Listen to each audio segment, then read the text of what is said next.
Good morning, everybody. We're going to get started in just a minute or two. We're going to make sure that everybody arrives for this morning's session.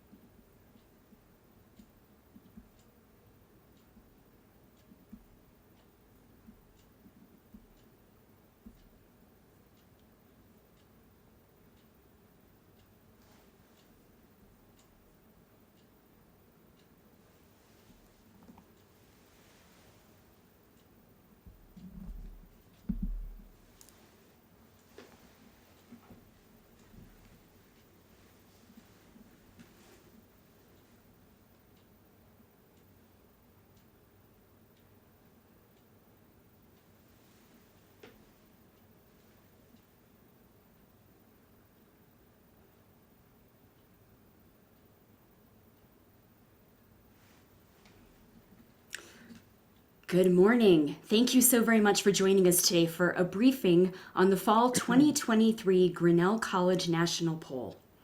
I'd like to walk you through a few housekeeping items before we get started. First, my name is Teresa Valerio Parrott, and I want to let everybody know that attendees are muted to prevent audio feedback. And we also want to give you space to ask questions about the poll data. As such, you're welcome to enter a question into the Q&A screen. We will be holding questions until the end and promise to get to as many as we can. This briefing is being recorded and will be sent to those who are attending live at the conclusion of the session for your reporting ease. If you're interested in scheduling an interview with Anne or Peter directly, please contact Christine at tvpcommunications.com. So Christine, Kristine, at T as in Tom, V as in Victor, P as in Paul, communications.com. And if you want more information about the poll, including these charts and graphs and additional information, you can find that at grinnell.edu/poll. So with that taken care of, I would like to go ahead and get started. It's my pleasure to introduce Ann Selzer, president of Selzer and Company, and Peter Hanson, director of the Grinnell College National Poll and associate professor of political science. They're here to talk to you about the Grinnell College National Poll results that were released earlier this morning. Ann, I'd like to begin with you, please. Can you talk to us about three things? The first is, I'm interested in who you surveyed and when that was conducted. Two, I'd appreciate if you can walk us through the poll's top line findings related to a Biden versus Trump rematch. And third, I'd appreciate if you could share correspondence or respondents' support or not for presidential candidates based on some key positions.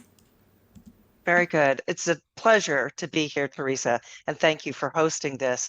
The Grinnell College National Poll, something we do twice a year. This is our fall edition, and we were in the field last week, so between October 10th and 15th, interviewing 1,006 adults in the United States, age 18 and over. We do random digit dial sampling so that every person living in the United States who is telephone equipped has an equal chance to be contacted for our poll. So one of the key findings we look at is what the general election trial heat, as we call it, looks like. And as you can see from the chart, it's a dead heat. That is 40% saying that they are likely, if the election were held today, they would vote for Donald Trump, and the equal 40% say they would vote for Joe Biden. And that Republicans and Democrats tend to be mirror images of each other. That is, it's 82% of Republicans who vote for Trump. It's 83, almost identical, who say they would vote for Biden. And so that makes the people who declare neither of those parties, allegiance to neither, an interesting group to take a look at. And you can see that this splits about a third, a little bit higher for Trump, a little bit lower for Biden in terms of who they would vote for, with one of those thirds being people who say they would vote for someone else. And to be clear, we didn't offer other names and then collapse them there. They were literally asked if they would vote for Trump or Biden or someone else. So that 30% among independents, and given that independents are very telling in terms of the way the outcome ultimately goes, with 30%, roughly 1 in 3 saying neither, none of the above of the two major party candidates mentioned. It speaks to some of the volatility and uncertainty that these findings reflect.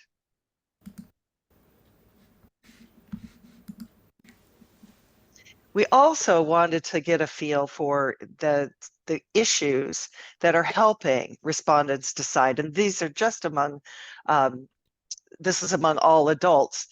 What is it that they would say that would make them more or less likely to support a candidate? And let me just walk through these, because we more likely or less likely, but we flip those around in terms of what the sort of traditional Democratic position would be and the traditional Republican position would be. And what you'll see at the top, forgiving student loans more by several percentage points, say they would be more likely to favor a candidate who supported forgiving student loans. Same for continuing U.S. aid, military aid to Ukraine. Same by a much smaller margin, banning assault rifles. That's almost even, with a similar proportion saying that that would make them less likely. Then the two at the bottom, the traditional Democratic stance is on the right-hand side. So more, the plurality of 47% say they would be less likely to support a candidate in favor of banning abortion nationwide. Similarly, 46% say they would be less likely to support a candidate banning gender-affirming treatment for minors. So underneath that dead heat in the presidential race are some issues that the pattern is they tilt slightly more to the traditional Democratic position. So that says something about the potential flux in that overall race. Thank you, Anne.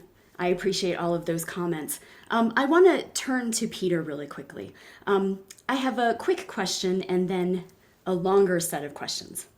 So, first, Peter, one of the statements participants were asked to respond to was, "People in my area have never felt more fearful." Can you walk us through those findings and let us know what their responses looked like? Sure, I'd be happy to. I also just want to, of course, say thanks to everyone for tuning in this morning and hearing what our findings are. So obviously, there's been a lot of stories in the national media in regard to crime in the last several months, major stories about things like retail theft, people's fears about violent crime. So we wanted to ask about people's perceptions of that issue. And I want to stress these are perceptions of crime rather than actual experience with it. So we asked people whether or not they agreed with the statement, "People in my area have never felt more fearful for their personal safety than they have lately."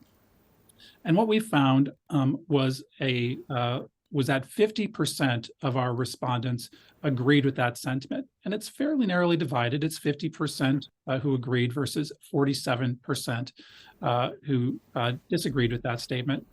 But when we dig into those numbers, we see pretty strong partisan effects. So 58% of Republicans agreed with that statement versus just 43% of Democrats.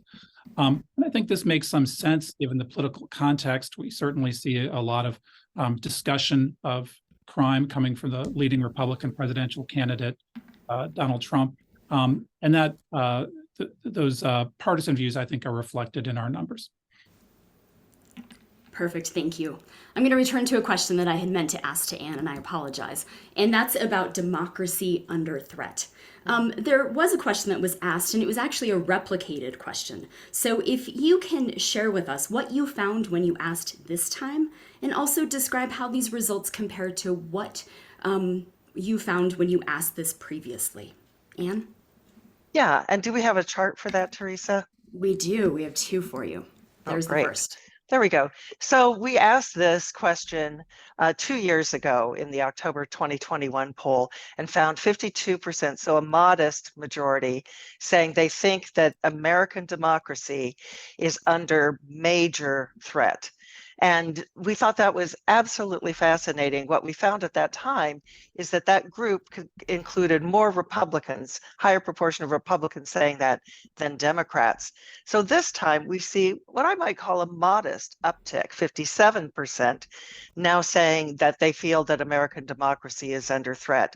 So it's certainly a movement in an upward direction. When we broke that out by party, the astonishing finding was that the proportion among Democrats had really taken an upward trajectory. It had been 35% in October of 2021, now 56%. So that's a 21-point increase in the proportion of Democrats. So I feel like this is an issue that has now gotten some traction on the Democratic side, because we hardly ever see a movement like that inside a poll. Excellent, thank you. I'm going to go back to Peter and I'm going to ask a set of questions for him. And this is about the US Constitution and its changes. So as we found, you had some questions that were associated with the Constitution. And I know that both as the poll director and as a political science professor, this has to be interesting. So can you talk to us a little bit about the appetite for changes to the Constitution and then interest in specific revisions? Yeah, sure, I'd be happy to. Just to step back and explain why we're asking about this.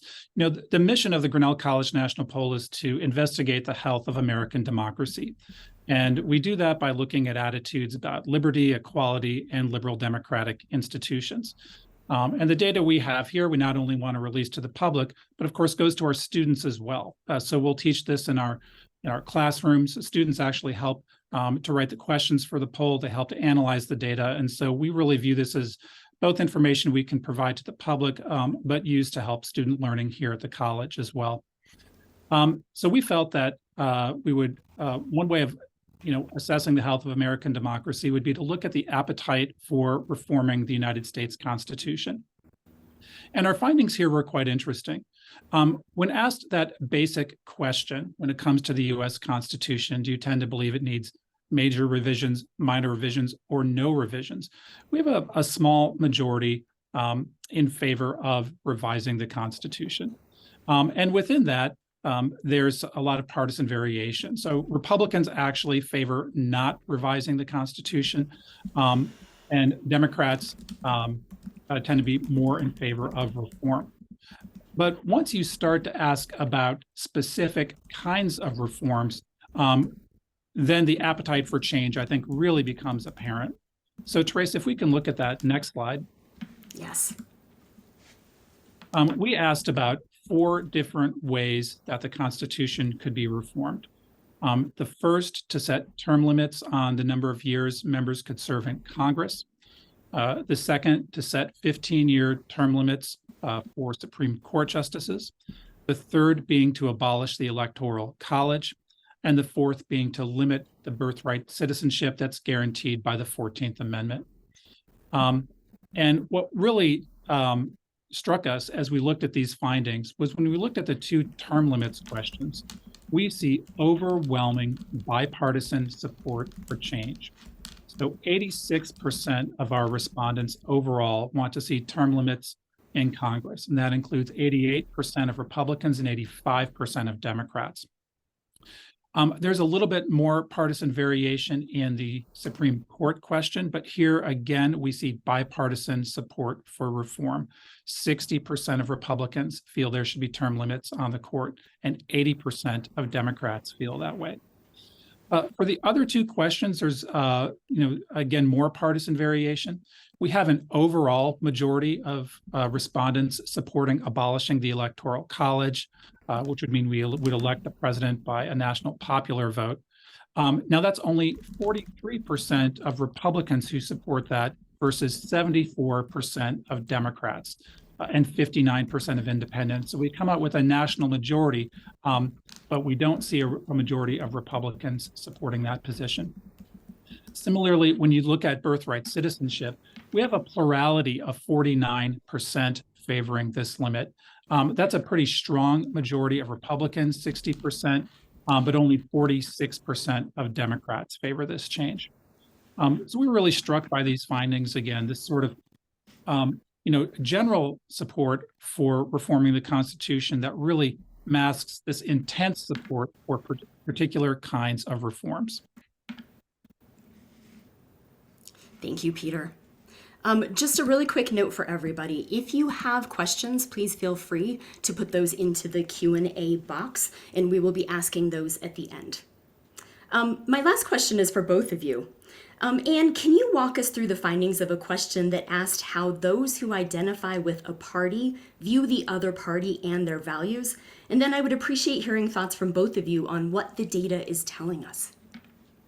Yes, thank you. I think these findings are fascinating, and they come from a view as that Peter finds in talking to his students and other faculty members of curiosity about how divided, how polarized the population of the United States really is. We keep hearing how polarized it is. And so we're curious if we can find common ground, if there's more common ground that exists, if there's more willingness to see something good in the other than we get by listening to what's happening in the news media. So for this, in a complicated way, we had people who identified as Democrats speak to their view of Republicans. And likewise, we asked people who identify as Republicans to speak to their view of Democrats. And we asked questions about common American values, maybe Pan-American values, that is, values that you could expect people to hold regardless of their politics. And for each of these values, we asked them if they thought that most, some, or just a few members of the opposite party hold that value. We're showing you the data here just for most.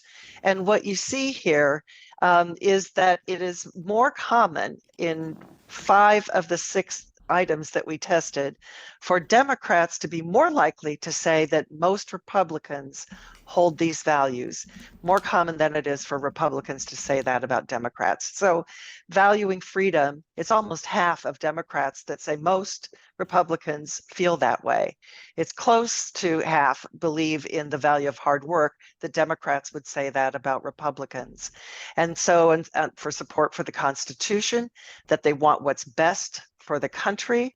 And at the last, the next to the last, that believe all people should be treated equally. This is where the Republicans say, I got to hand it to the Democrats, that 35% say most believe that they think that, while Democrats were less likely to say that for Republicans. The one area where you see the most uniformity is when we asked, well, do you think that most, some, or only a few members of the opposite party are open to compromise?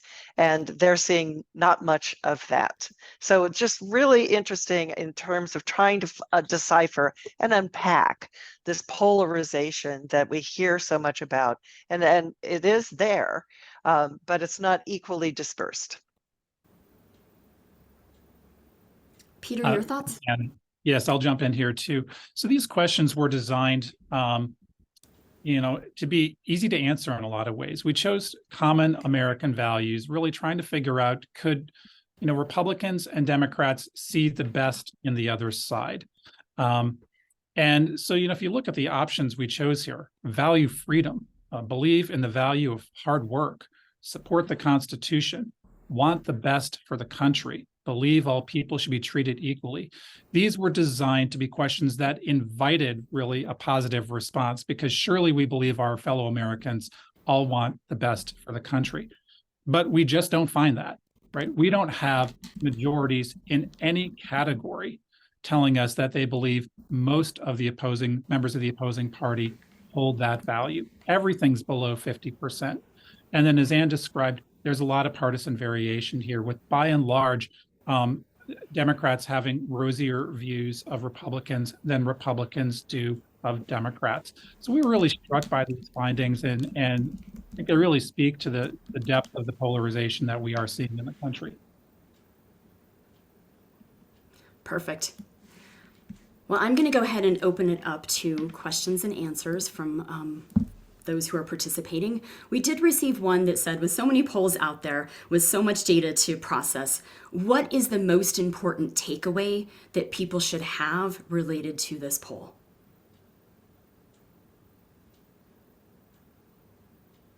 Peter? Sure. Well, I mean, that's a great question, and there is a lot of data to absorb. When looking at any poll, of course, one of the things we would want to do is look at the quality of the data collection and the kinds of questions that are asked. And one of the things we really try to emphasize in this poll is the quality of our data. We call people by telephone. We speak to them directly. We use what we regard our best practices, sort of industry best practices in collecting our data. So we try to provide, first of all, very high quality data with a large sample size, so that all of you who are seeing these findings know that they're credible, and know that they're collected in the best possible way. And then the second thing, of course, to note is, we're an educational institution. Our goal here is to provide information. We don't we're not taking sides in the political debate, but we are trying to provide information that informs the public. So those, I think, are two key takeaways to think about as you're evaluating the different sources of information that are out there. I think what I would add, and Teresa, could we go back to the question about revising the Constitution and show that chart? I think one of the things that has Do you want this really, one?